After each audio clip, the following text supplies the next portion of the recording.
These are not the Hollywood legends their studios sold to the world. They are workers, soldiers, parents, travelers, and tired people caught between performances. 44 real archive photographs will show what fame usually hid. Start with this young factory worker. She is not yet Marilyn Monroe. She is Norma Jean Dougherty, and a military photographer's ordinary assignment is about to change her life. 9 years later, Audrey Hepburn was already famous, yet here she is working behind a department store counter in Amsterdam. She was selling signed photographs for a charity supporting Dutch military victims. The camera caught labor, concentration, and none of the polished distance of a premiere. The wider frame changes the story. Customers packed the store until Hepburn nearly disappeared inside the crowd.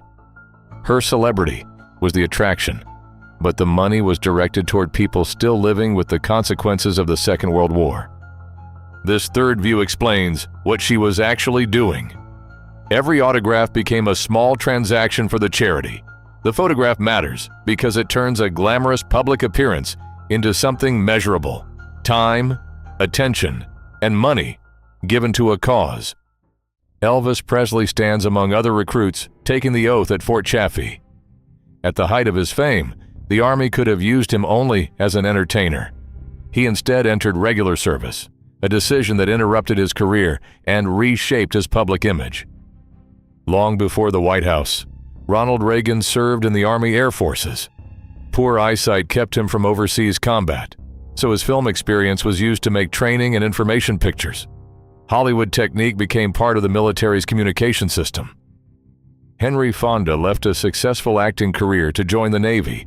He served as a quartermaster aboard the destroyer USS Satterley and later worked in air combat intelligence. This photograph records recognition for service that the cinema screen rarely mentions. Marilyn Monroe performed for tens of thousands of American servicemen during a rapid tour of Korea. The marriage she had traveled with was already under strain, but in front of the troops, she discovered the force of a live audience on a scale Hollywood could not reproduce. Marlene Dietrich did more than sing at distant bases. She traveled close to the front, endured bitter weather, and visited wounded soldiers. In this frame, the famous face is secondary. Her attention belongs to the man in the hospital bed.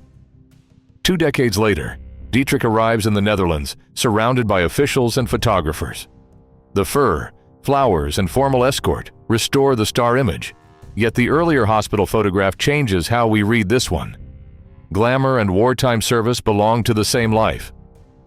On the aircraft stairs, Dietrich appears suspended between private travel and public performance. Airport photographs are valuable because they catch that transition. The instant before, a celebrity has fully assembled the expression expected by the waiting press. Brigitte Bardot's arrival looks effortless, but an airport appearance was a carefully watched event. The headscarf, the wave, and the aircraft behind her create a complete image in seconds. The photograph shows how quickly a person could become a symbol. Jane Mansfield poses beside an aircraft window while a warning reads, "Beware of forward rotor blades." The sign was never intended as commentary, yet its collision with her smile creates the strange tension that makes this candid photograph unforgettable. A day earlier, Mansfield was photographed climbing down from an aircraft. There is no red carpet, only metal stairs, a coat, and a waiting camera. The awkward mechanics of arrival make the scene feel more human than any studio portrait. At the press table, Mansfield performs the version of herself the public expected. Microphones, flowers, and men in dark suits crowd the frame. Her expression is composed, but the photograph reveals how little private space remained around a major star. Elizabeth Taylor and Richard Burton sit at a hotel bar while reporters remain only a few feet away. Their relationship had become global entertainment. Even a drink could become evidence, rumor, and publicity before either of them left the room. The second frame is less elegant and more revealing. Burton leans through a packed reception while Taylor is almost lost behind bodies and cameras. Fame compressed ordinary movement into a public event, leaving no clean boundary between arrival and performance. By 1964, Grace Kelly had left acting and become Princess of Monaco. Here she travels with her children, surrounded by luggage and attendants. The photograph replaces the isolated movie close-up with the practical complexity of family movement under public scrutiny. Ingrid Bergman enters a reception as every face turns toward her. Years earlier, Hollywood had treated her personal life as scandal. By this point, she had rebuilt her career, and the crowd's attention shows how completely public judgment can change. This quieter image catches Bergman at the door of an aircraft. She's not posing for a role, and the frame has none of a studio portrait's precision.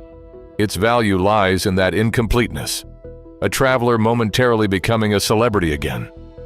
Flowers are still in Bergman's arms when the questions begin.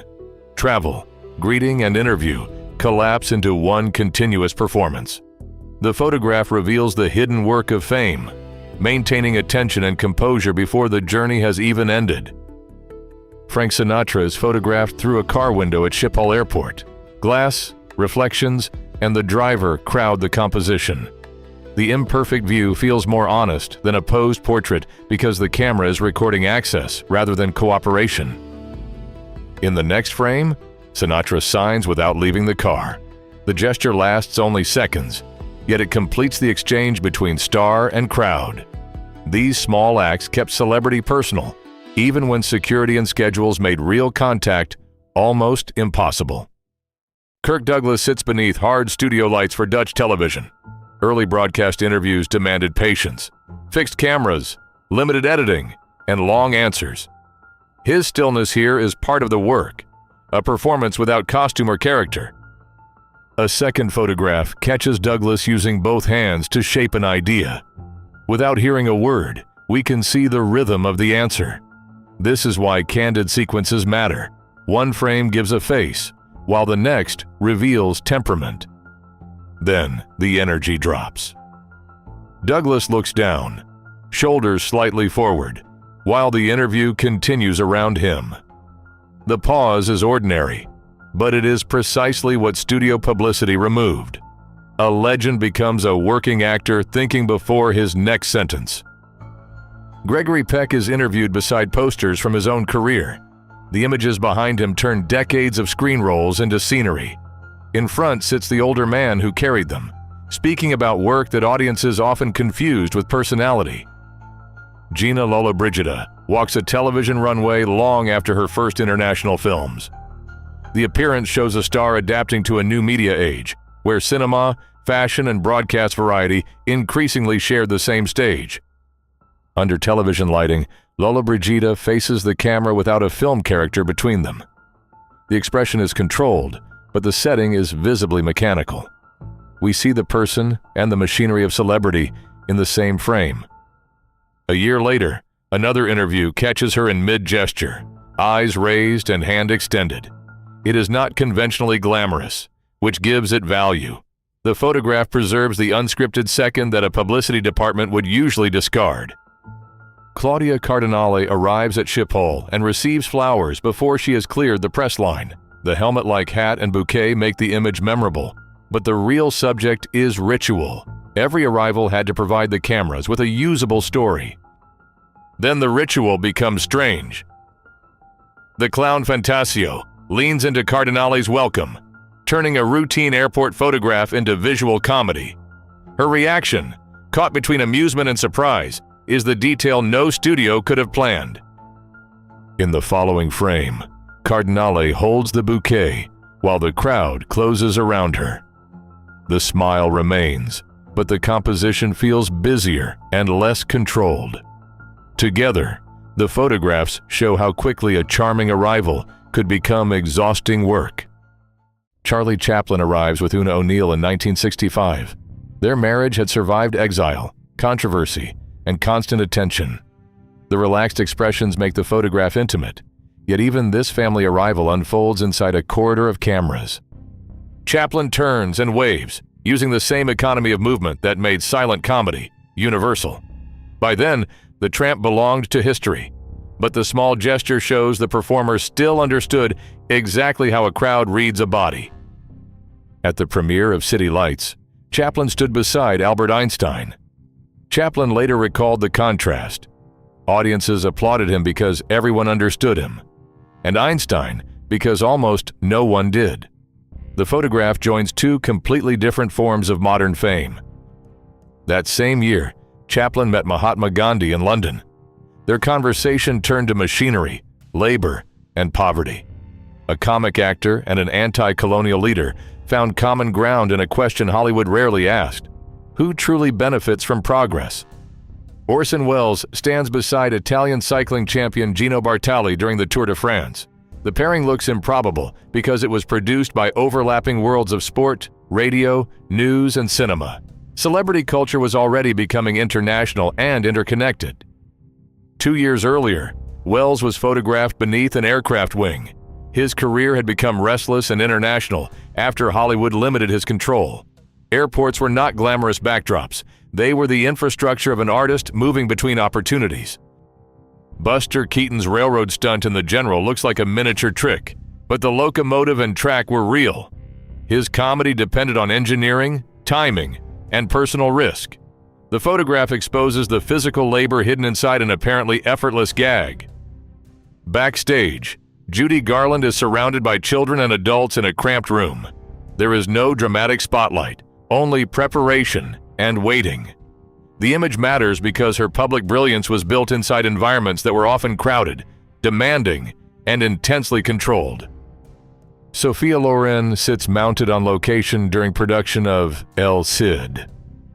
Seen outside the finished film, costume and landscape no longer create seamless history. A modern crew is turning performance, weather, animals, and logistics into an ancient world. Robert Mitchum's screen image depended on calm danger and emotional distance. In this 1976 interview, glasses, a white jacket, and a tired expression interrupt that mythology. The camera records a working man listening, rather than a character dominating the frame. The final photograph widens to include Leslie Nielsen, years before comedy remade his public image. Two familiar faces appear in an ordinary conversation, neither performing the role history remembers best. That is what these photographs preserve: the people between the legends.